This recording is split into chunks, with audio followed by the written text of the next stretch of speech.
میرے اوپر کوئی رسپانسبلٹی نہیں ہے آپ کو جواب دینی. تو ایف بی آر نے کہا نہیں، آپ کی ذمہ داری ہے. اگر آپ نے کوئی غیر قانونی حرکت کی ہے اور ہم نے انکوائری کی ہے، آپ کو ہمیں بتانا پڑے گا کہ یہ پیسہ کہاں سے ہے. چھٹی چیز وہ کہتے ہیں کہ انہوں نے پراپرٹی پہلی خریدی 2004 میں، پھر 2012 میں، اور 2020 میں جا کے ڈکلیئر کی. ساتویں چیز کہتے ہیں کہ جو ان کا جوائنٹ بینک اکاؤنٹ تھا اپنے میاں کے ساتھ، قاضی فائز عیسیٰ کے ساتھ، اس نے ایم سی بی بینک کے اندر، وہ انہوں نے 2018 میں جا کے ہمیں ڈکلیئر کیا. تو یار وہ تو اتنی ڈیمنگ رپورٹ ہے، اتنی ڈیمنگ رپورٹ ہے، اس کے اوپر جا کے نا انہوں نے پھر اپنی وہ ٹیکنیکی کی، اور قاضی فائز عیسیٰ نے کہا کہ میں ذمہ دار نہیں ہوں کہ میری بیوی کیا کرتی ہے یا میرے بچے کیا کرتے. This man is absolutely financially and morally corrupt.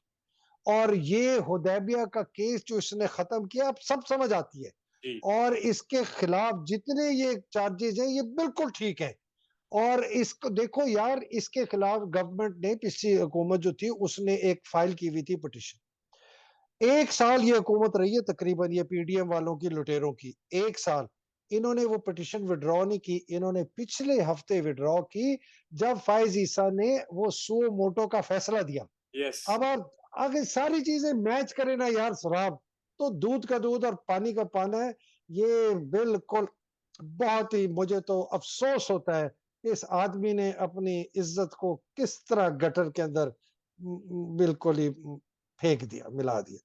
بہت شکریہ حیدر مہدی صاحب، بہت شکریہ وقت دینے کے لیے سر. Thank you. السلام علیکم جی، خدا حافظ.